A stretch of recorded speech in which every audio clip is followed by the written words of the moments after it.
La idea y el concepto. La teoría de la substancia nos menciona que éstas, es decir, las substancias, no constituyen el predicado de otra cosa, sino que existen por sí mismas.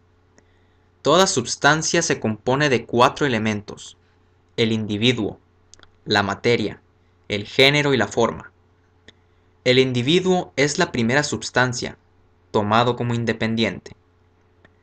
Los géneros son las substancias segundas, pues necesitan apoyo de otros miembros particulares. Materia y forma. El tercer aspecto corresponde a que una substancia es capaz de sufrir mutaciones sin cambiar su naturaleza. Ejemplo de esto lo encontramos en los conocimientos actuales de química y física, donde las sustancias sufren cambios físicos sin alterar la estructura interna. Esto es denominado por Aristóteles como ile, es decir, materia, y tiene como propiedad principal que es siempre relativa. La materia, entonces, necesita siempre de la forma, y esto es lo que constituye el verdadero ser. Como consecuencia, lo verdadero es la forma. Por consiguiente, los individuos no son ni apeirón, es decir, materia sin forma, ni la pura forma.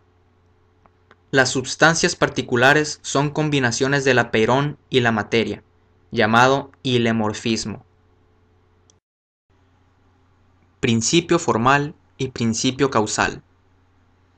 El principio formal hace referencia a la estructura que permanece mientras la materia se renueva.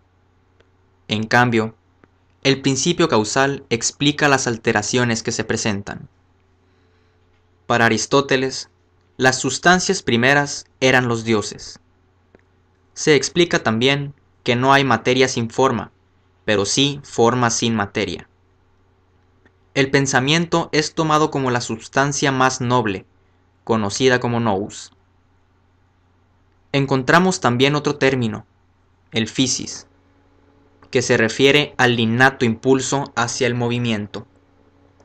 Según la tesis del ilemorfismo, la existencia es principio de perfección.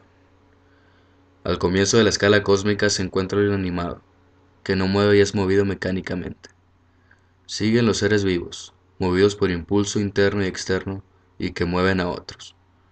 Luego los humanos, más afines al movimiento circular y menos expuestos a la pasividad animal. Luego las inteligencias planetarias. Finalmente, el nous mismo. Lo real se va haciendo más definido. Todo va encaminándose hacia su finalidad, hacia la consumación de sus posibilidades. El alma lo define Aristóteles como primer ponerse en límites de un cuerpo que tiene la vida en potencia. El cuerpo no es una tumba o cárcel, sino un órgano o instrumento que permite funcionar al alma. El alma es al cuerpo lo que la visión al ojo, no la capacidad de ver, sino la realización de esa capacidad.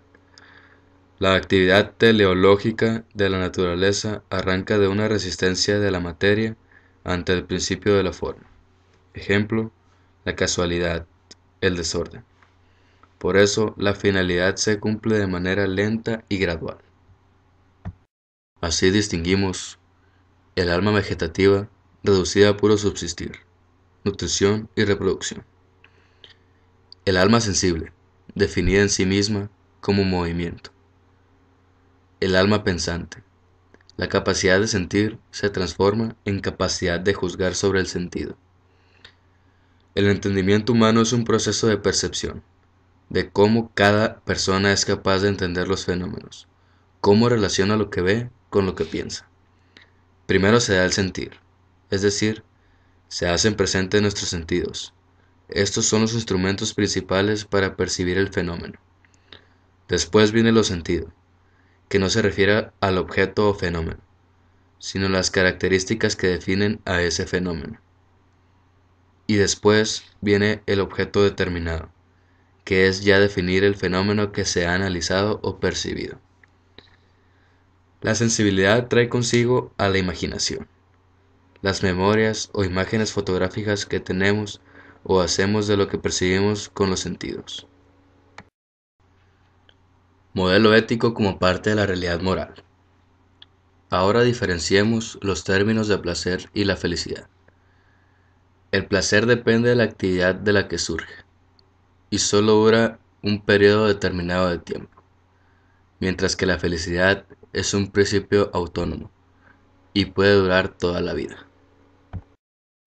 La justicia y el derecho. La justicia es considerada como el fundamento de cualquier derecho general o público. Para Aristóteles, la forma de gobierno ideal era la monarquía. Él la consideraba ideal siempre y cuando el gobernante o monarca viera siempre a la gente o gobernados como prioridad, que pensara en el beneficio de ellos y luego en el beneficio propio. Poner primeramente las necesidades de la gente que sus necesidades, y así alcanzar un equilibrio donde la justicia predominara en su forma de gobierno.